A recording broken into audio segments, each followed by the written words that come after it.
Hi guys, my name is Damilola Falodun. I welcome you all to Shagala YouTube channel. Today's topic will be the bitter truth. The bitter truth about slavery. Then before I go into today's topic, I would really love to explain the meaning of the Shagala.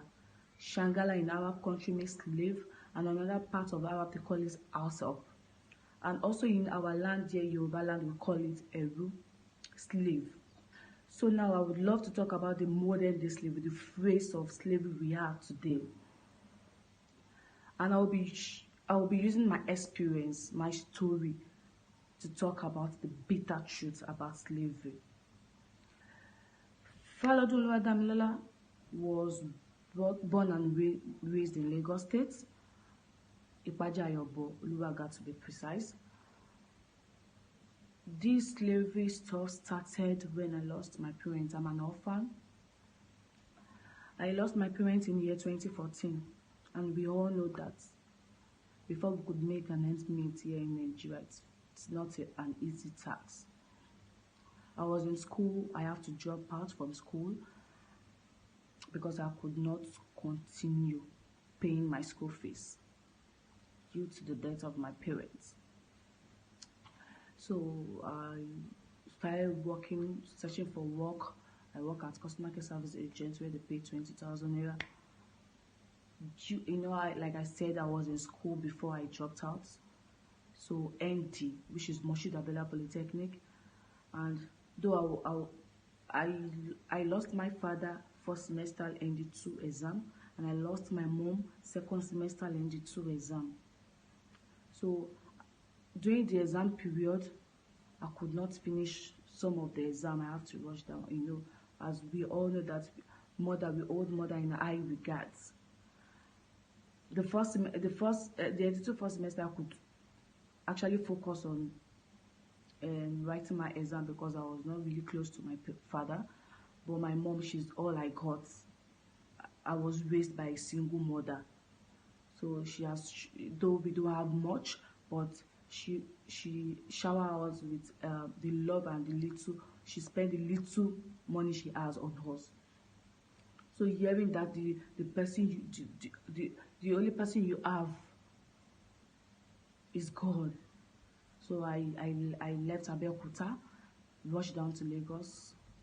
So that was what caused the education stop. That was what caused the reason why I stopped schooling. So we know that when you lost a parent, everybody will be out. I will take care of you. It's all a lie. You will be alone. You have to face the challenges alone. So I used the opportunity when I was in school. I was opportune to collect this IT letter. So I work as customer care service agent at Oshodi. There I work for some months and I have to stop before they notice that I stopped another 6 months because I know I won't be able to continue due to the way I applied for the job. It's not a full-time. I'm an IT student. So there I met with someone who introduced this in Agbebuan Resort. So that was where I worked as a waitress before I met with this beautiful friend of mine, good-kinded people. They wish me well, but it's all turned out in a bad way. So I don't blame them for anything that happens because they were also in my shoe. We all passed the difficult time together. I learned to be fasting, dry fasting. It is not as if I want to go on for a dry fasting or but it's because there is no food. It's very difficult to put a food on my table. So even eating once a day is not an easy task. But I have to be strong for myself in order to keep pushing. So I was introduced to a pastor, and I was raised in a Christian home. My mom really believes in God, and I do too. So everything about pastors, so I believe anything they say. So That is a part of lesson I learned, but we'll talk about that. That would be another topic. A pastor introduced me to an agent, uh, which leads to this Shangala of it, since the bitter truth about slavery. Here in Nigeria, when I was living, it was all good. The way they treated us here, we were like, wow. So these agents actually have a connection over there. So it was all peaceful. I was happy. I was okay. On getting to the Muscat airport over there, which is Oman, that is another phrase entirely, because what I was told here in Nigeria is far, far different from what I actually met over there. Immediately we land, the person who was to pick us up, because I get to meet some other ladies here in Nigeria, so our flight tickets, everything was on same time, so we get to move together. On getting to Muscat, which is Oman airport over there, the stories was different. Our international passport was collected. Fine, we thought, okay, maybe they want to keep us safe. When we get to the office, they will return it and all that. Our international passport was collected. When we get to the office, I was like, give us our international. He said, no, this will be with us, because you have a 2 years contract with us. I still, my brain did not really figure out what is really going on. And okay, I was still happy, I was still me. Then okay, the dream, my plans and everything will actually be coming to reality. That is what I thought. So they gave us an agreement written, just put it on our laps, written in Arabic. Though the lady was translating it that this is a 2 years contract, that you'll be working with us for 2 years and everything will be fine and everything. So working for 2 years, I know my visa is 2 years, so I didn't count it as anything, and since it's written in Arabic, it's not something I can actually read on my own. So I signed it. We all signed it. So because we get there around 3 a.m., something at midnight, we got there at 3 a.m. So not only that, the other Shagala was stuck in another room, but we could not notice because it was really late at night. So the next morning, the lady in question came to me, said, okay, you people, your madam, yes, your madam will come pick you up individually. You're going to different homes. Pardon, what do you mean? Different homes? I don't get. We're told that when we get to Oman, an agency, which is you guys, will help us in search for a better job. So what is we working as your own? So the lady now explained, you are here to work as an house help. There is no different job entirely for you guys. You are here and your agents know about it. House help. So even that house help in question, we thought it was this normal cleaning setup and everything. Okay, let's just go. So around the afternoon time, the madam in question came to pick me up. We went to the room.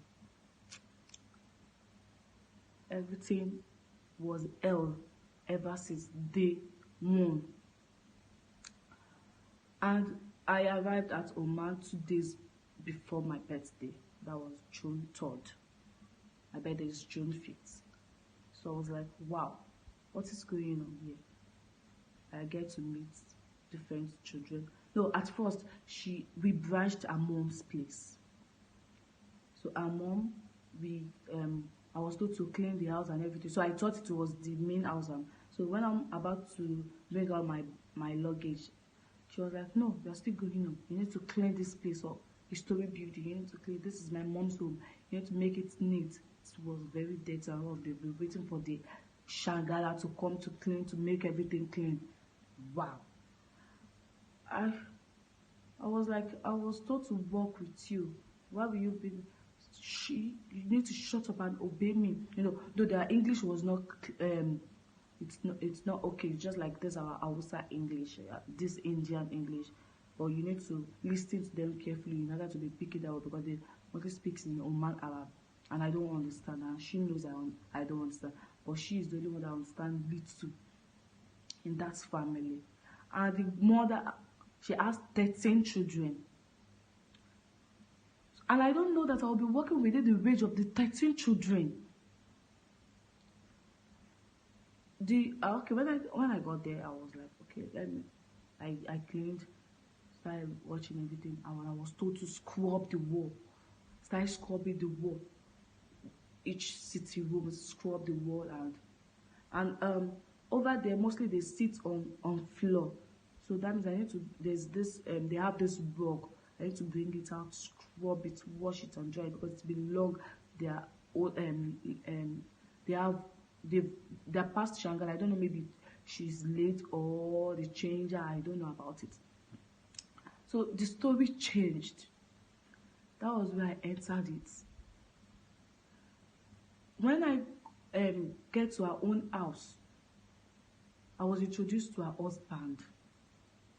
That was where the bitter truth about the real slavery shows up to me. That was when I know that yes, there is another phrase of modern day slavery. The madam is the one who go to work. The boss is always at home. This is another thing entirely.